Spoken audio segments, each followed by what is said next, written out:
Les 12 épisodes d'Insatiable sont disponibles depuis ce vendredi sur Netflix.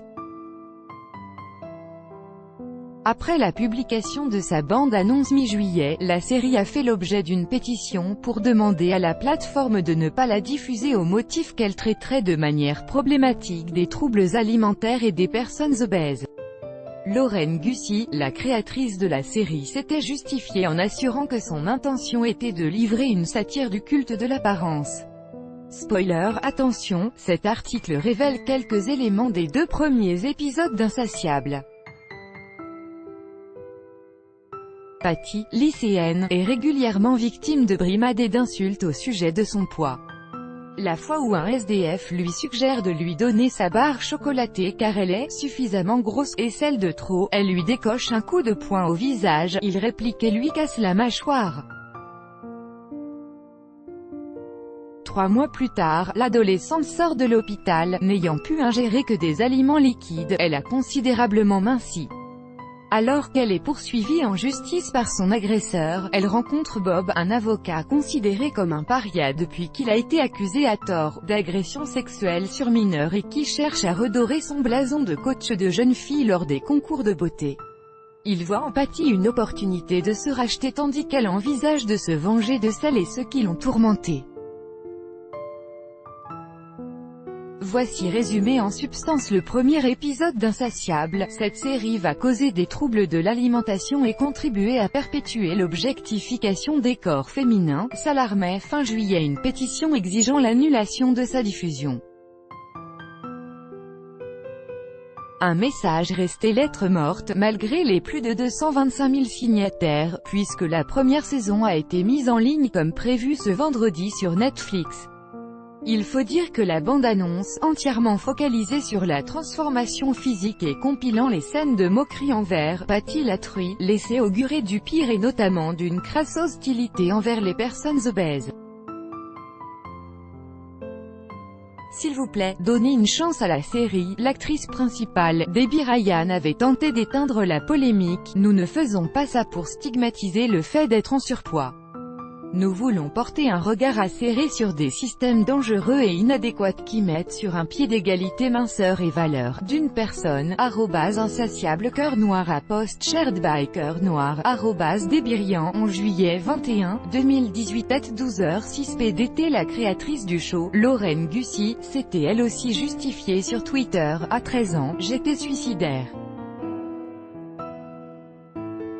Mes meilleurs amis m'ont abandonné, j'ai été victime de harcèlement scolaire et j'avais soif de vengeance.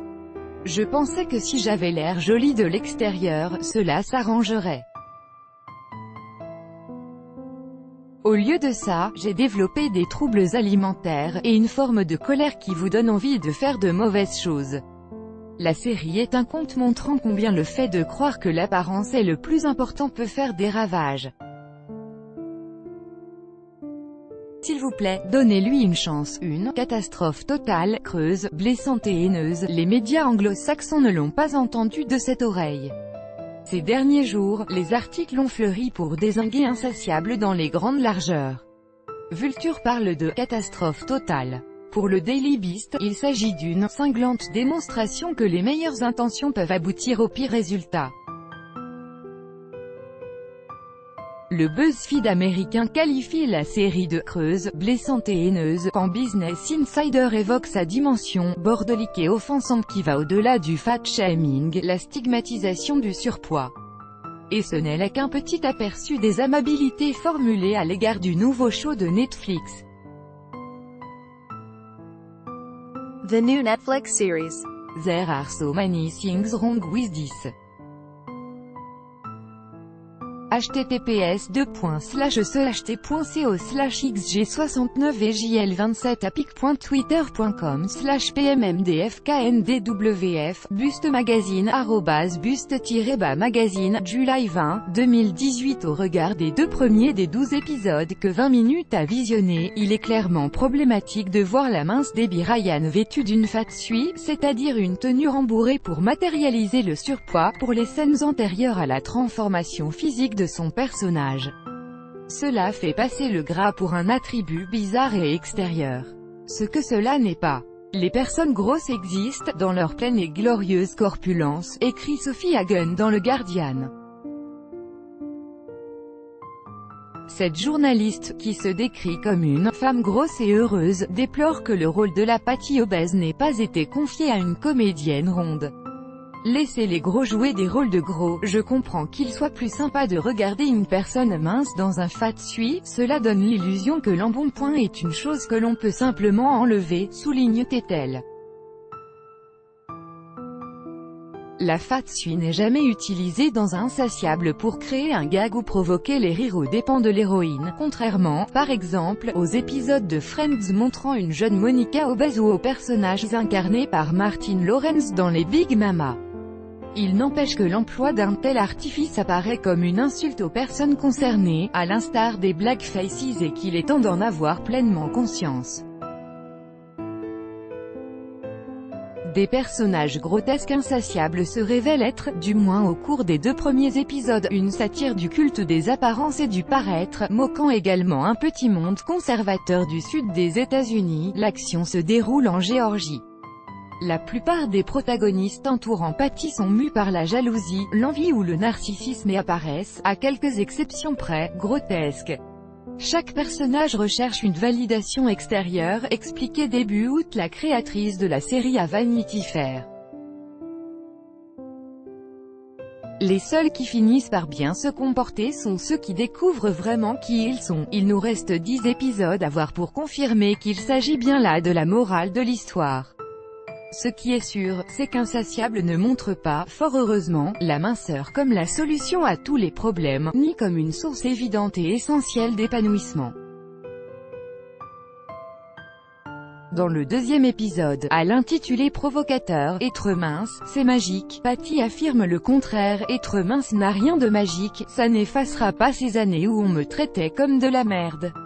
Je suis mince, mais au fond de moi, je suis Patty la truie. Quelques instants plus tard, un retournement de situation amènera l'héroïne à penser que sa nouvelle corpulence lui a donné un super pouvoir, mais le trait est tellement forcé qu'il est difficile de l'envisager au premier degré. Il n'empêche, cette réplique fait penser au message que Lauren Gussie a posté sur Twitter pour se justifier. Je ne me sens toujours pas à l'aise dans ma peau, mais j'essaie de partager ce que j'ai dans les tripes, de partager ma douleur et ma vulnérabilité par le biais de l'humour. C'est ma manière de faire, this is my truth. @insatiable-pic.twitter.com/xbs3itook, Lauren Gussie, @GussieLaurin, July 21, 2018. Une farce qui tombe à plat, une manière qui ne s'embarrasse pas de subtilité puisque les répliques triviales abondent en oubliant que le politiquement incorrect n'est pertinent que lorsqu'il est au service d'un propos et non employé pour choquer gratuitement. Une manière qui aborde avec légèreté la pédophilie et les fausses accusations de violences sexuelles, ce qui, dans un contexte post-affaire Weinstein et post.